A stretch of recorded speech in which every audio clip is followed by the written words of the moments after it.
I'm an atheist, and I moved here to West Virginia. I really only have two people that I talk to, and they're both believers. But they're very nice. We exchange ideas. It's wonderful. And he had mentioned to me, he said, Lori, how do you explain this? Because he believes in a soul that leaves your body after you're dead and possibly reincarnates and things like that. And he said, a friend of mine, now I know it's hearsay, but he had a friend of mine, I think he said it was in an accident or something like that, and the EMTs were there, and he was dead for 19 minutes. He said dead. I think it's more like a dying process for 19 minutes. And then when he came to, he told the EMTs what they were talking about.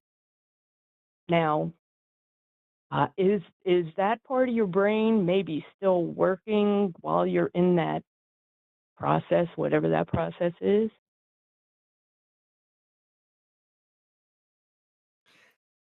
I have to admit, Yes. this is not my area of expertise, but my understanding is that um, your brain is doing things when it's in that state, even though a lot of other signs of your bodily functions are minimized. Your brain, so long as the brain basically isn't like wrecked, it's still doing stuff. And all the more so when you come back into consciousness and then it's reconfiguring everything that had happened before. And it kind of just, as you can imagine, it's almost like your computer defragging and then, what sorts of weird things happen along the way. What files did it gain and lose in that process? Obviously, I'm being very unhelpful in the details because I don't know that much about brains. I believe Paul knows someone who knows more about brains, so I'll let him talk. Yeah, I live with someone who knows a lot about brains, so I get some of it through osmosis. So I was curious where you were going to go with this one, because there's certainly the things that your brain comes up with are a lot of things described in NDEs, like bright lights and and seeing Jesus or seeing things. That's all very explainable just through what happens to your brain when you lose oxygen. But that's not what you're talking about today, so I won't go into those details. But definitely your brain continues to process the inputs as you go, for sure. And the trouble is, in the medical field, that they are very loose with phrases like "you were dead" or even "brain dead," Yeah. right? Of like, there wasn't actually sensors on your friend or your friend's friend, or yeah, your friend's friend, to actually determine brain states. But even so, the current scanners that we have to determine, when they say, hey, there was no brain activity, that is shorthand for there was no brain activity that we can measure with the instruments that we have right now, where they will generally acknowledge that if there was literally no brain activity, then you would be dead. Like, that would just be it. Versus the very common state was, well, the brain activity is below what our current threshold of affordable sensors that can be placed at regular intervals in a hospital, right? Like this, they're not the most advanced things we have, because that's not actually a helpful thing to measure. But on the side of the road, even less so, right? So unfortunately, I had a period in my life where I was spent most of my life in the cancer ward, and I got to talk to a lot of doctors and nurses. And this was a time where I was shortly after deconverting, so I was very curious about how the doctors and nurses talk about these kind of things. And certainly, once I start get to know some of these doctors and nurses well from being there every day, they would definitely be willing to tell me, well, no, it's policy that if someone wants to think something's a miracle, we absolutely will phrase things in such a way to let them be happy that a miracle happened. Or, it's a very easy, it's when you want to explain to people, oh, you were dead. Well, they don't mean you were dead. They were basically saying things seem very hopeless. These are the kind of loose language, unfortunately, that medical staff use, because it's in the best potential help to get the patients and the family through the information. What they are not doing is attempting to give you peer-reviewed information that you can go do something with, because they don't actually care about the downstream ramifications when they are loose with these kind of language of what a theist might pick up on and decide that that's evidence, right? So I'm incredibly skeptical that this person's friend of a friend on the side of the road was anywhere near as dead as being as represented in the story. First of all, and then second of all, they absolutely do know that like coma patients and there's just they know that signals are still being processed. The question is just how is it being stored?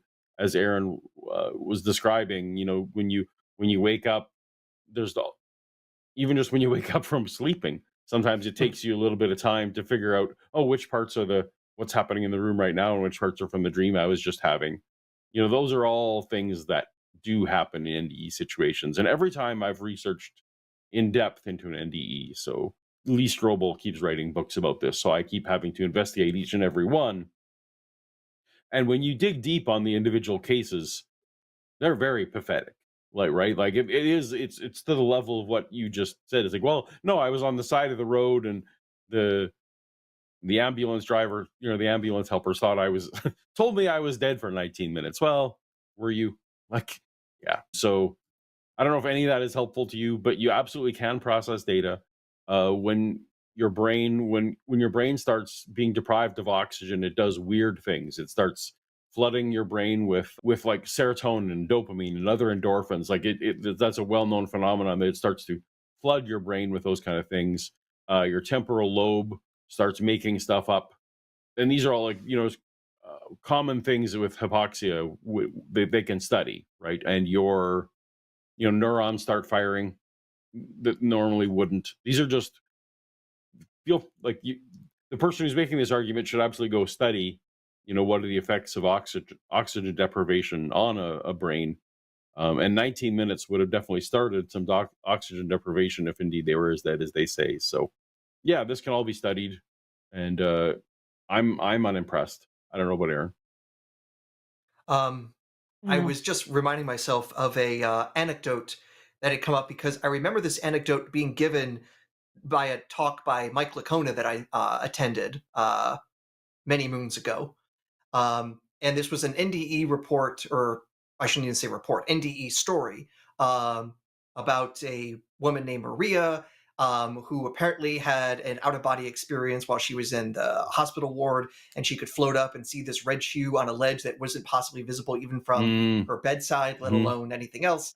And I remember Mike Licona bringing this up, and I was like, I wonder if anyone has investigated that. And yeah, like years ago, Skeptical Inquirer did a whole thing and basically noted, hey, we don't actually even know who this Maria is. The person who gave the story is allegedly the nurse telling it almost like a decade later. And when you go and try to check out the details, it doesn't really add up. So it looks very much like a tall tale. Conversely, instead of a whole bunch of things that I would put in the category of cool story, bro, there is at least a way to try to see, is there something real to going on here? And it's an experiment they tried to do, but they have failed to actually get it to work in a way that's good for NDEs. Is, all right, if you're saying people are leaving their body and they can see things that aren't otherwise visible, here's an interesting test you could do. You're at a hospital ward, cancer ward, things like that. Have the patient come in their bed, and above the bed, above the ceiling, have a playing card. And if the patient has an NDE, ask them, did you see the playing card and what card did you see? If you are seeing that people are having these NDEs and they are guessing what the playing card is at better than chance, you might actually have yourself a real phenomenon, because then by putting it in the ceiling and having it like face away so it's not even possible to be seen, and if you change the card randomly so that way people aren't accidentally leaking the information to the patient or anything like that, that would be a great way to get a signal. And if we are finding out, yeah, all these people are having NDEs and they're winning poker games effectively in this setup, hey, that'd be awesome evidence. Now, have they tried doing that? Yes. Have they actually succeeded in doing that? No, because it didn't lead to anything good. So the most recent attempts to show the truth as NDEs couldn't show statistical evidence for it. So they went back to cool story, bro, and just a bunch more of the stories that people have, either of people coming out of NDEs and saying all the amazing things that happened, which is like, great, interesting. How is that any different from dreaming? And that's the state of the art, which basically tells you there probably isn't that much there. Yeah, well, I consider it like dreaming. There's been a time or two where I fall asleep with the TV on, and my dream will interact with whatever's being said on the TV. I will have a dream about that. That's the conversation I hear. I'll hear the Absolutely. phone number, and I wake up. Hmm. What is that phone number? I keep getting this phone number over and over, and it was an ad for something on TV. And I also, many years ago, I had a very good friend of mine who had framed in his house his birth certificate and his death certificate. He was already down in the morgue with a toe tag on, and I guess he decided he didn't want to die. And I think it's called spontaneous resuscitation, where your body just resuscitates itself. But I thought that was comical. He thought it was comical too. You know, he goes, "Here's my birth certificate. Here's my death certificate." He'd show him off. But yeah, I mean, I figured that, but I was just wondering if there was anything. But yeah, so your brain still can pick up some things and continue, even though you're just in the process. Yeah, Yeah, that's your kind of ears what I don't wanted to stop know. sending signals.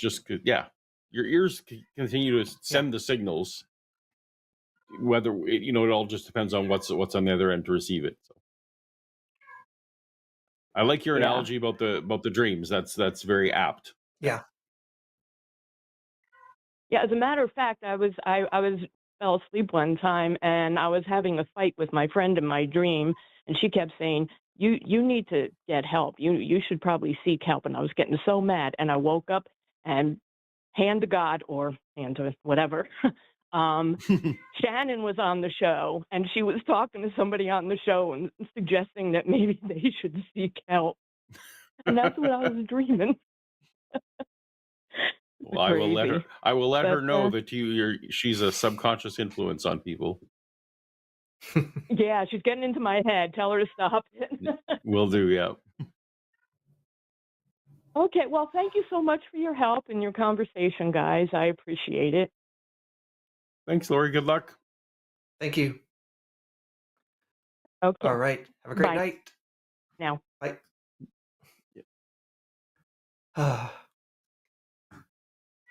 There's only a few dreams that I still remember vividly, and one of them was when I was a kid. It's going to sound pretty bad and boring.